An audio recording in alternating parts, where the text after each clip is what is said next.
Well, good morning. I'm glad you came today. I'm Josh Perry. That was me up there. But John Gooding didn't tell me that there was going to be a shot of me with my shirt off. I would have worked out, like done some crunches or something. Would have been better. So thanks, John. Thanks for that.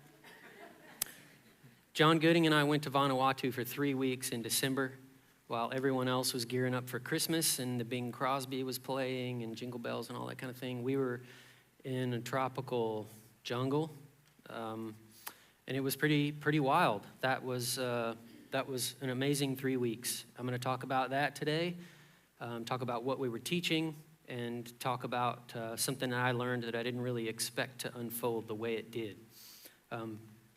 It began with an email from John. Okay, this is the longest email that I've ever received from John. They're usually pretty short, but I'll read it to you in case you can't see it. He says, "Hi Josh, how's Alaska? It's only supposed to be 99 here today with a heat index of 105, but not to worry, it'll get warmer the next couple of days. Are you interested in going to Vanuatu the first 3 weeks in December? How about Margaret?" So he asks, how's Alaska? That's because my family and I were living there for the summer, okay? And he asks if I want to go to Vanuatu and if Margaret wants to go. So here's my response. Yes, I'm interested. Let's go. Margaret would be thrilled to go also. If we both go, there are just 3 major details that would need to be addressed. So some of you chuckle because we have 3 kids, and there's just no way that she and I are both going to be able to go for 3 weeks to Vanuatu and leave them or take them. It's just, anyway. And then I said, Alaska's great, but we miss our church deeply. That's you guys. We missed you very much. We haven't had a day above 60 here. It's been the coldest May and June in the last 20 years. The boys are having a great time. Keep me posted on the Vanuatu plans, and I'll start getting in shape. Okay. I read you, this middle part has nothing to do with the sermon, but I wanted you to be a little bit jealous that we didn't sweat all summer long. So I just kind of wanted to rub that in a little bit, and that's fun. But basically I said, yeah, I'm interested. I want to go. It was really, really early on we decided, no, Margaret can't go. And so we began the conversation. Wanting to go and agreeing to go are different things. So Margaret and I started talking. What does it look like to do this? All right, so to go or not to go. And really, like, you start to think, well, is this something I can do? Am I the right fit? Right, am I the person for this? John was interested in having someone go who could teach. So I can teach. And what I mean by teach is basically like I've grown up in this church and I've been taught what you've been taught, and I've been taught really well. And I've learned a lot. And I understand these concepts and I can communicate them to other people so that they understand also, and then they can go and act on what they learn. That's what I'm saying is teaching. So I go to the men's Bible study on Wednesdays, Lord's Supper, Sunday service. There's been a lot of teaching over the years that I've benefited from, and so I was going to go and tell them. And I've done this in other places too. So yeah, check. I can teach. There's also a physical component because the places that we were going to go are far away from the road. So there's a lot of walking, but I can walk. I can hike a long time and walk a long way, and I've done that. And I've got all those kinks worked out. I've been fitter than I am now, but I kind of have a baseline level of fitness that I think was going to work. And so that was another check. But this place is a developing country, okay? So it's primitive, it's remote, it's rugged. You eat different things. There's outhouses, there's no plumbing, running water, that kind of thing. So, but that's all right too, because I've done all of that. And I've traveled to 25 different countries on 6 continents, most of them developing, that don't have comfortable things. So no problem, all right? So it's looking good so far. Another reason why it was a good idea to go is because I didn't have a job. So I left my job in May, like a W-2 type, go to work and you have a boss, work for a big company type deal. I left that in May. We came back in October, and I didn't get that job back. Margaret and I have some real estate properties that we own and manage. And so I work those properties, but I have some freedom there. I don't have a boss. And we could kind of, have other people do some things for us or whatever. You can work all that out, right? Because you don't have a boss that you have to get approval for and get time off and those kind of things. So it seemed like the perfect time. The timing was really good. And so this is kind of how the conversation was going. The other large component of to go or not to go is, can my family endure this? This is the biggest question, okay? So part of that was like, how much is it going to cost? It's a lot of money to fly across the Pacific. And I told John, I was like, I don't have any money for that because I don't have a job. So we're really pinching pennies. We're watching what we spend. And he said, don't worry about that. We'll raise support. So, okay, if you say we're going to raise support, then that sounds good. So we don't have to worry about the money part.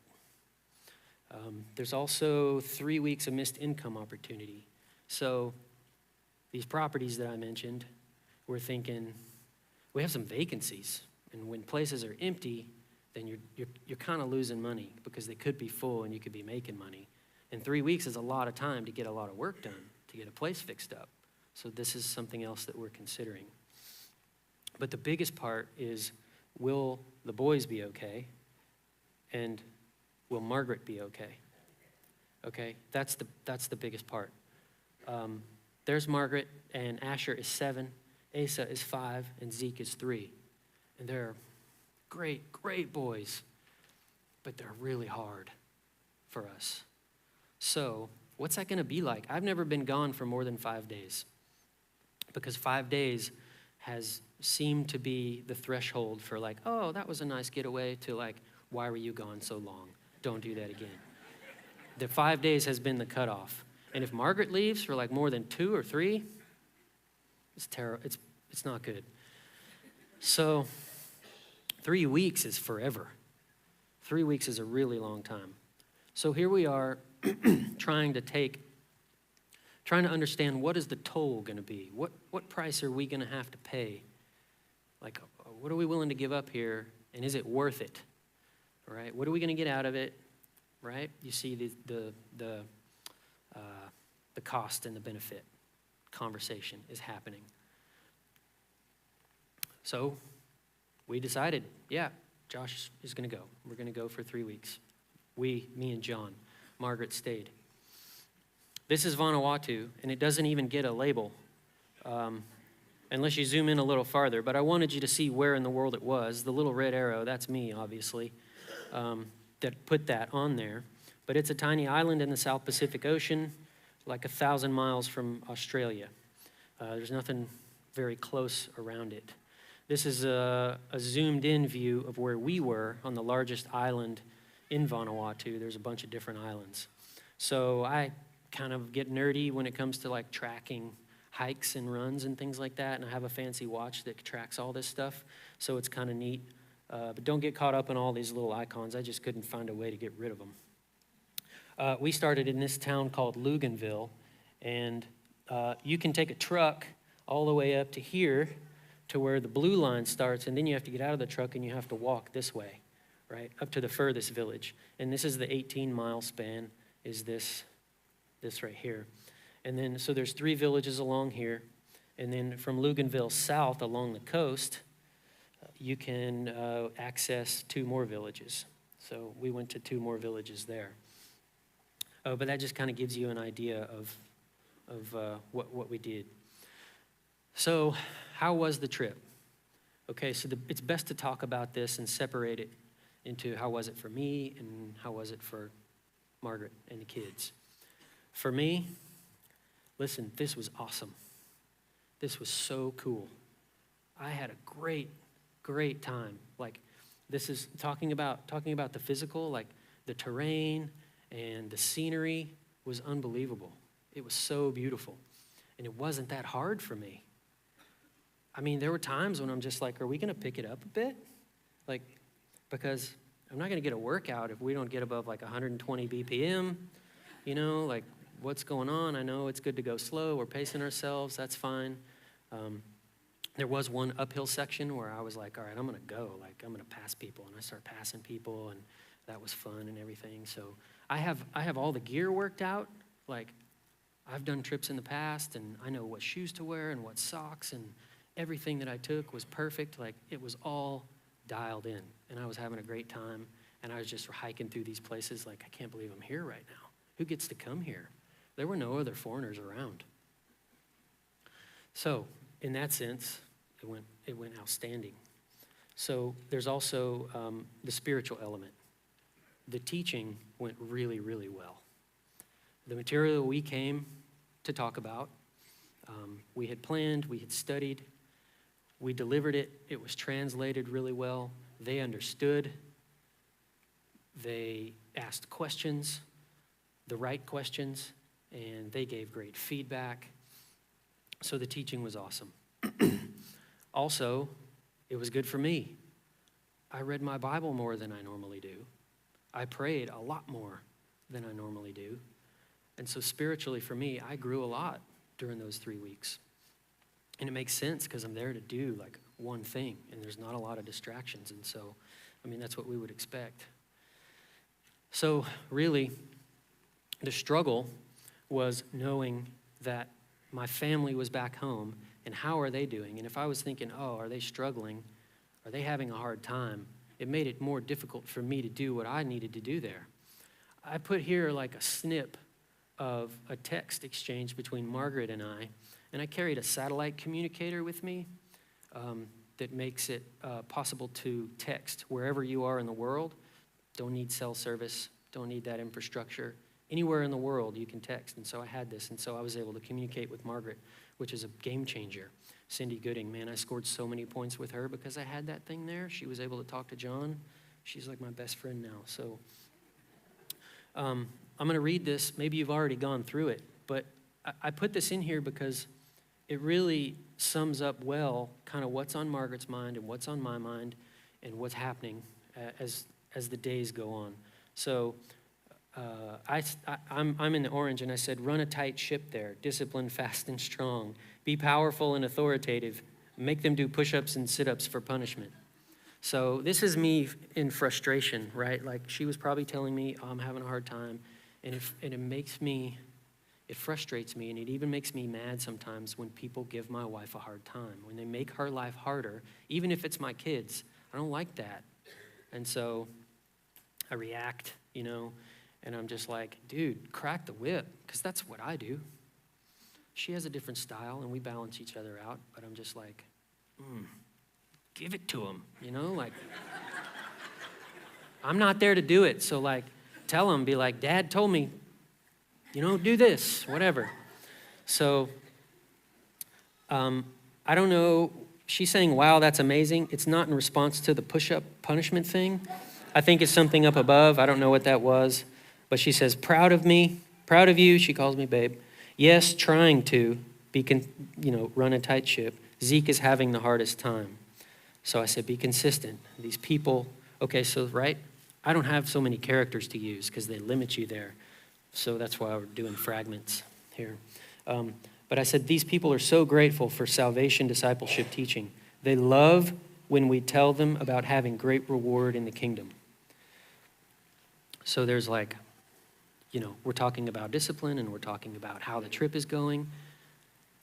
And it's super encouraging for us to be able to talk like this, because now she's thinking, all right, so this was a good idea maybe to send him there, even though things here are pretty crappy.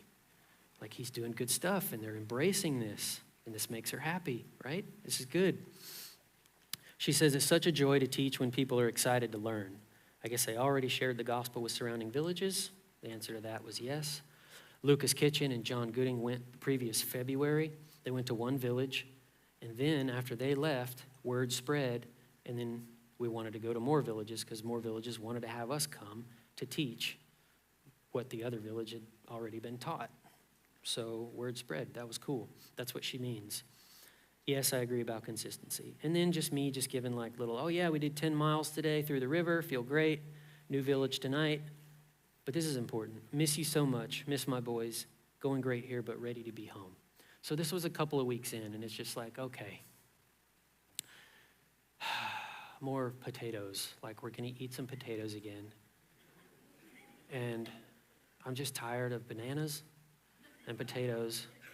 Like I just wanna have a burger, or a Coke or something. And I miss my family. Like it was even day 4 or 5, and I was like, oh man, I want to get back to my family. And I thought, not a day went by where I didn't think, what would it be like to have Margaret here? Or like Asher or Asa, could they do this? You think they could do this? I don't know. Maybe we bring the whole family. Somebody has to carry Zeke, who's that gonna be? And so anyway, I just missed them. I missed them a lot. So that's how it was for me. There was some struggle. It wasn't physical, not spiritual, but just basically not being able to watch after my family, which I knew was my responsibility, my duty, and a pleasure for me to do. So how was it for Margaret, and how was it for the boys? The best way to describe this to you is for me not to describe it at all, but for let Margaret tell you about it. So she's going to come up here for a couple of minutes and describe what that was like for her. I think you summed it up with that slide. It was very hard, and going into it, I knew that it would be hard because Josh is my teammate, and he really supports me. Since I'm homeschooling, you just don't get those breaks in the day, and so I want to say God was just so faithful to take care of me over and over again. He helped me. One of the biggest struggles, and I had mentioned that in the text, is that Zeke, the littlest guy, was having such a hard time. And from the day that Josh left, he started throwing these like massive temper tantrums. And, we're like third kid in. I know about temper tantrums, but this was like some other level of temper tantrum. And they started the day he left, so I knew it was related to Dad being gone and him missing Dad. And I kept trying like different techniques, you're just like trying out different parenting things to see what works and what's not working, and nothing I did worked, like nothing. And so I like even called one of my friends that's a counselor, like a children's counselor, and she was giving me advice, and my 7-year-old was giving me advice. He's like, Mom, this is what you gotta do, because it was just like taking over our lives that our, little brother was just throwing these huge fits everywhere and just couldn't seem to get through the day. But even in that, God was really faithful because he helped me to not lose my temper. And that's a really big deal if you guys have little kids that are throwing temper tantrums. I was just asking over and over, Lord, help me. And he helped me to keep my patience with Zeke, even though he was having the hardest time. And I thank you to all of you guys that pitched in and helped as well. There was a really rough day, probably the worst day that I had while Josh was gone. And I had been up all night because Asa had been sick, having respiratory issues. And by the end of the night, there were like multiple kids sleeping in my bed. I hadn't gotten any sleep, and the next day was church. And I was like, okay, I'm going to take Asher to church, and I'm going to take Zeke to church, and I'll stay home with Asa. And I came in, and Zeke threw this massive fit down the kids' hallway, and some of you guys might have heard it. Vanessa came down there to help me, and she's like, can we go over here to the side, because I think he's scaring all the other kids. Like, let's go in this little room over here. And Zeke would have none of it, and he actually took off running. And if you guys are in the Sunday school class down in the Lord's Supper room, you might have witnessed this, but I mean, he just took off running, and he was running from me. And normally I don't chase my children, like I try not to do that, but in this case, I just chased him, I was just like, ah. And he was running from me, and he was very fast, and we were running through the Sunday school class, and there were lots of people. I mean, you might have witnessed that if you were in there. And I don't know who was in there, because I was looking down at the ground, and I was just trying not to cry, because it was a really bad day for me. And I think I cried something like 4 or 5 times that day. And, even in that, it was just like God, I just kept being reminded of how much God cares, and even about me and my small role in this big trip. Because even that day, like a friend who didn't even know anything that was going on, she doesn't even go to our church, she texted me and said, Margaret, look on your front porch. And I went out there, and she had like brought me flowers and a coffee. And if you know me, you know I love coffee. And it was just like God sent me coffee and flowers, like just as a reminder, you know. And the kids too, like we just kept remembering over and over, like this is for a purpose, and people are getting to hear the gospel because Dad's gone. Even though we don't like Dad being gone, this is worth it. So just thank you guys for your support, because there were a lot of you that pitched in and helped too. So thank you for that. Good, thanks.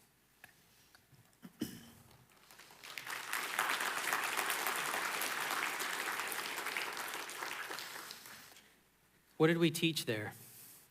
I want you to know about this. This is important.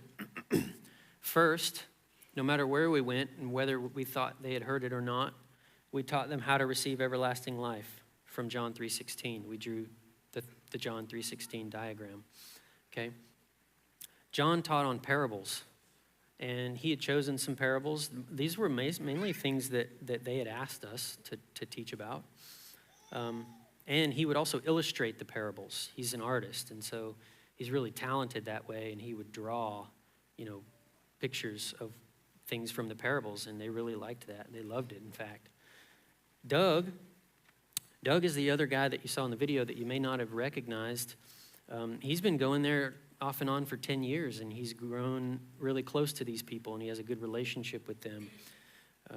He taught on difficult passages, and also worth knowing is the material that he used.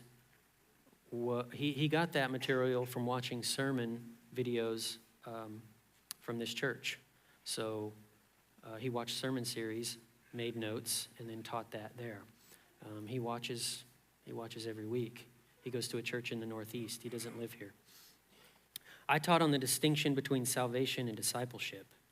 So if you've never thought of salvation and discipleship being distinct from one another, I'm glad you're here, because they are distinct. They're separate and distinct. They're very different from one another. Salvation, what I mean by that, is being saved from hell. So someone who has everlasting life is saved from hell. They have salvation. But discipleship is something altogether different. This is an example of some of the material that was prepared for me to teach through. Some of the staff at Free Grace International put this together.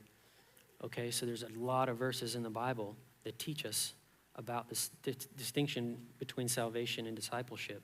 And once you realize that they are separate and distinct, the Bible starts to make a lot more sense. If you muddle them, if you make them overlap in some way, things are very confusing and very frustrating, all right? So this is what they wanted to learn about, and this is one example of how they are different from one another, okay? Salvation is free, and discipleship is costly. So this Romans verse says the wages of sin is death, but the gift of God is eternal life in Christ Jesus our Lord. So I was teaching them that salvation is a gift, all right? Eternal life is a gift, and we receive gifts freely. We don't work to receive a gift. We don't earn a gift. You're given a gift freely. If you paid for it, then it wasn't a gift. And they understand that. Like, they know what a gift is. So on the other hand, discipleship is going to cost, right? And so these are verses that we used to teach that principle. And that's what I'm going to go into this morning in more detail. And I'm going to show these verses one by one here. But I struggled with this, okay, because the words that Jesus uses are difficult. They're extreme, and upon a first reading, like, they're bothersome even, because you're like, that can't be right. But this is where he goes with it, all right? Jesus says, if anyone comes to me and does not hate his father and mother, wife and children, brothers and sisters, yes, and even his own life also, he cannot be my disciple. So, like, if the word hate doesn't jump out at you as bothersome, then you're just you've spaced out on me and you're not paying attention.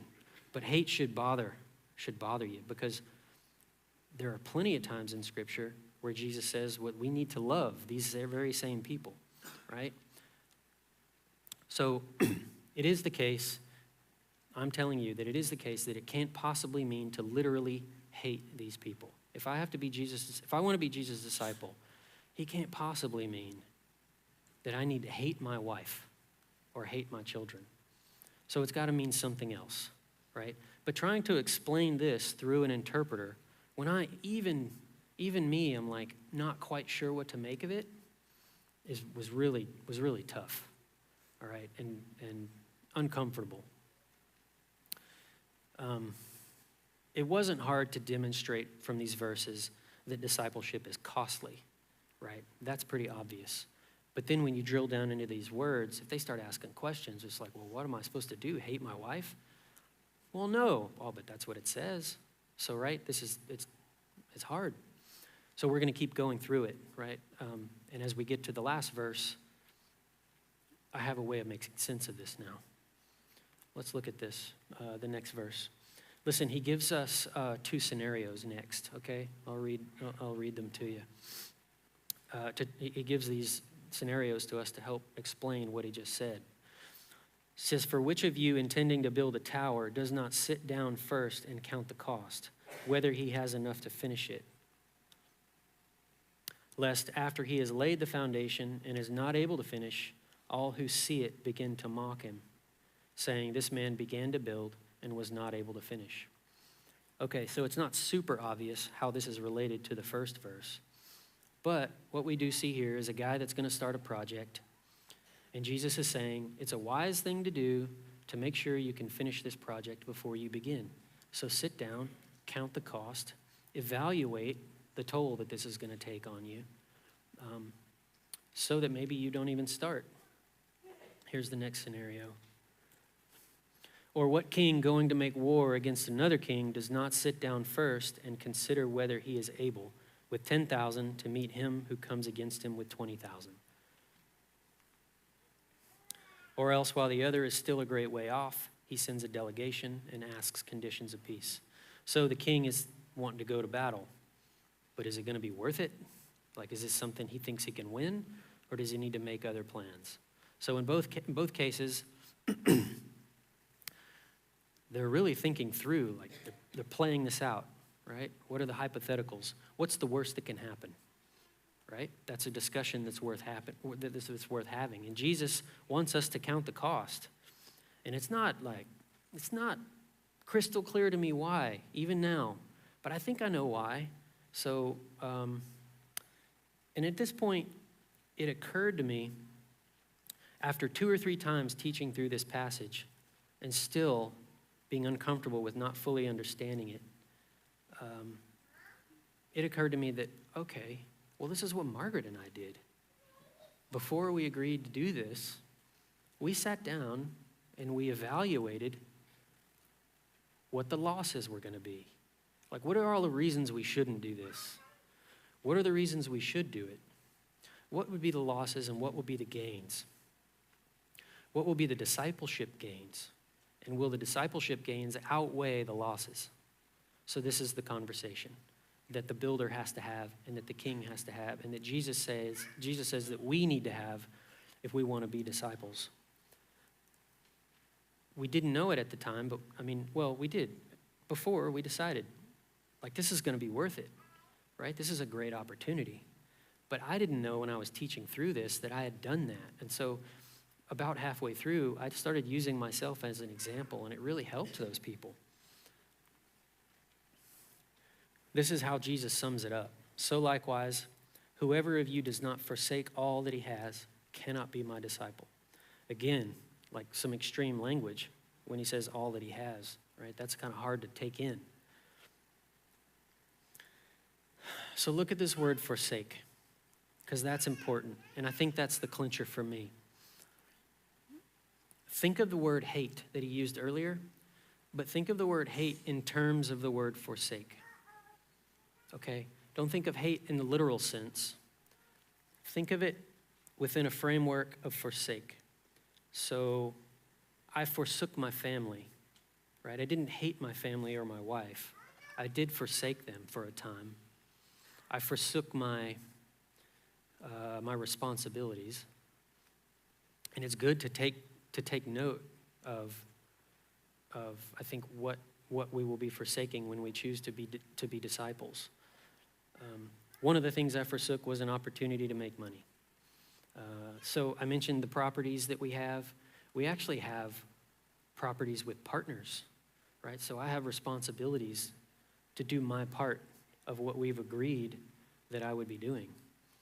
But to go for 3 weeks means I'm not going to be able to do that. So that's not a good feeling. And they were understanding, and that's okay. But that wasn't easy, right? And it is true that like if I'd fixed those places up during those 3 weeks, then I could have been getting rent for those, and that's money in the bank. Something else that I forsook was routine, order, peace, comfort. So for myself and my family, right, I provide a measure of routine and order in my household when I'm there. So you may not think that if you came to visit my house and you surprised us and we weren't able to clean, and you would be thinking, there's no order here, there's no root, this is chaos. Yeah, there's some of that, but it's worse if I'm gone. Okay, and comfort, right? And I just told you that I was physically comfortable. There were no discomfort problems there, but I was uncomfortable leaving my family and not having control over being able to take care of them. Yeah, so this is the last one, is being able to take care of my wife and my family. That was a lot to forsake for me. But what did I gain? I gained more than I lost. Okay? So both Margaret and I prayed more and read our Bibles more. When I was on the trip, I read my Bible more and I prayed a whole lot more. I prayed for her. I prayed for a lot of different things that I don't normally do that. So this was a huge gain. The boys learned that missions are important to us. So why would Dad leave for 3 weeks, right? If I left for 3 weeks to go like skiing in Switzerland or something like that, then they're going to learn, all right, well, skiing's pretty important to him. But 3 weeks, Dad? Like, come on, we're struggling here. But the reason that I left to go on this trip was to tell people about Jesus and teach them about Jesus. That's good for them to know that I'm willing to leave to go and do that. And it's good for them to know that they're giving something up for me to go do that. Something else that we gained, God used our church to take care of my family. So a lot of you pitched in. You may not know this, but early on, I was asking John about like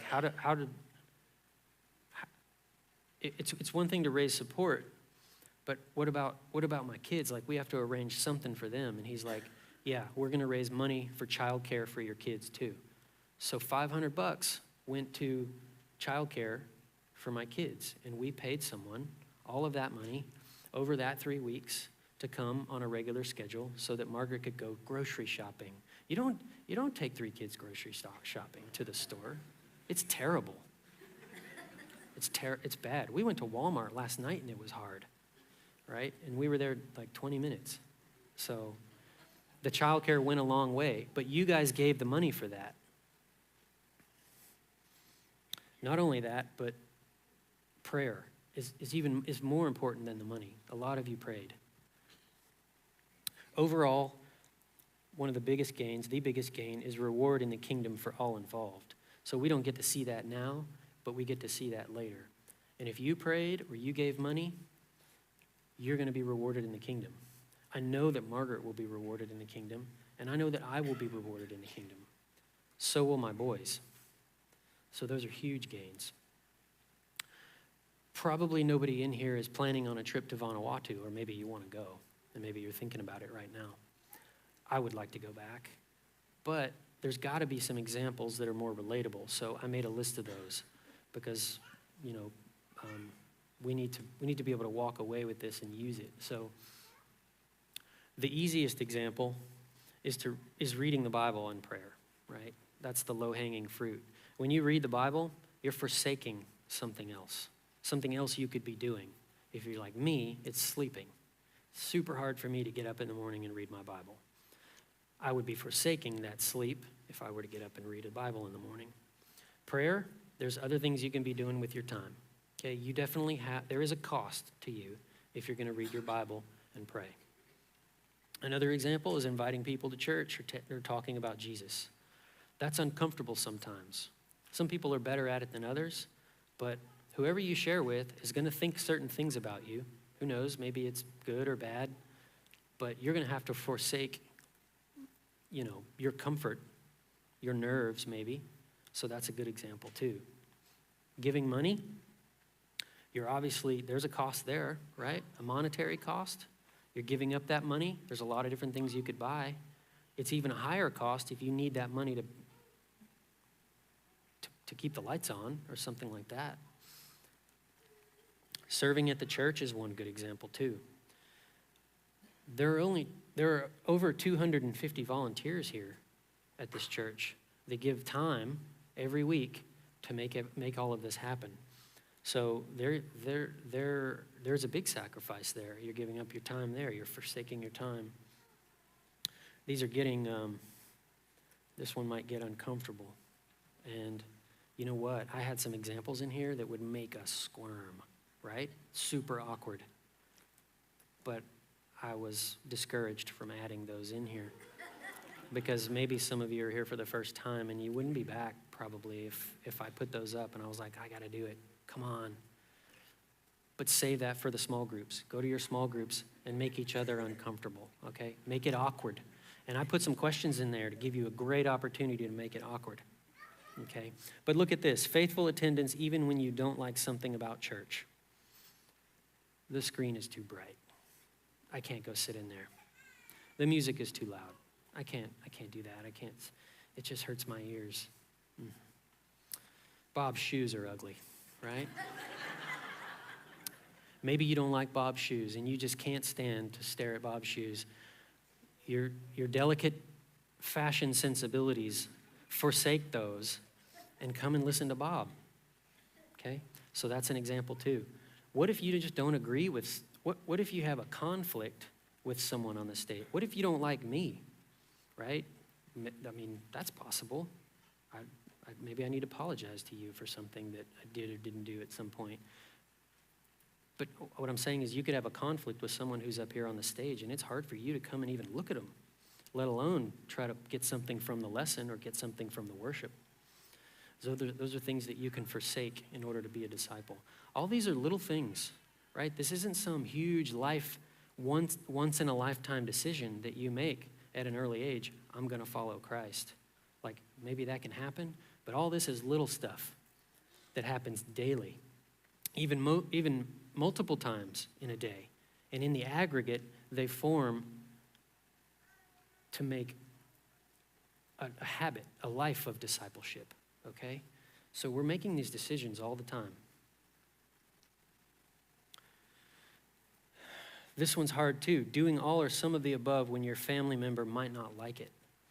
So some of you might even be here and your spouse isn't here. Maybe they don't want to come, and maybe they don't want you to come. Or maybe you have a family member that's of a different denomination and they have different traditions. They don't like that you come to this church or that you even believe in Jesus. It could be any of that kind of a thing. This is where it really gets hard. You're forsaking a lot. And this is where, hating your father and mother and wife and children kind of starts to become a little more understandable. So hopefully, at some point in this talk, you've come away with something that you can use, right? That you can go out and implement. But I came up with a little phrase to kind of help us, right? So be prepared to forsake whatever it takes to be Jesus' disciple. It's going to look different for all of us. Each one of us is going to have something different. But I want us to be prepared for it. Count the cost. And I think Jesus wants us to know what the cost is so that we can also evaluate the gains and we can see in our lives that the gains outweigh the losses. So you end up with a net gain, a net discipleship gain. I think that's why he wants us to count the cost. I might learn something new tomorrow. This verse is super deep. And I can't ever imagine myself getting to the point where I've got it. I don't have to read that one again because I understand that one. Moving on. I don't think that's going to happen. This one is really rich. Okay. I put this slide in here to remind me to thank you for sending me. You guys gave money. All right, here we go. And you prayed. And they didn't want us to leave.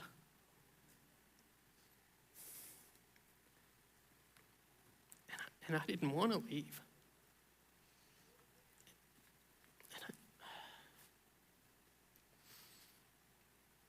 And I have to go back.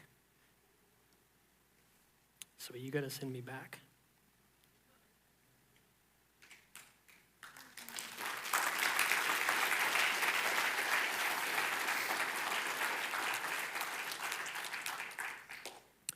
And we're watching John baptize people. It's a pretty cool picture. Check this out.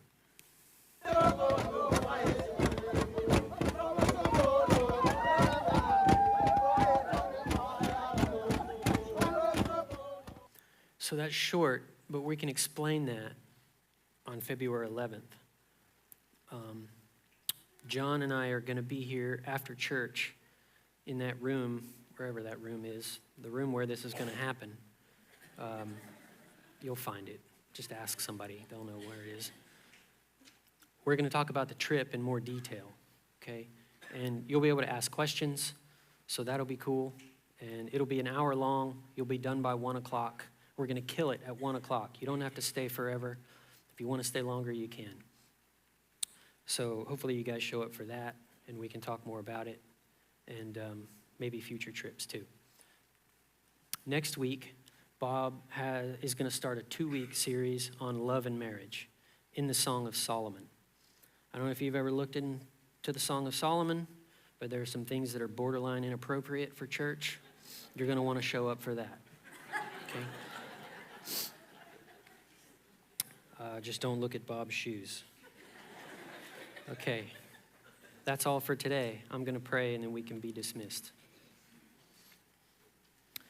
Father, thank you for the words of Jesus. Thank you for his teaching. Thank you that it's hard, but thank you for giving us the understanding that you've given us for today. Help us to recognize the times when we should be counting the cost and thinking about the discipleship gains that we can experience. Help us to make the decision that would please you. Amen.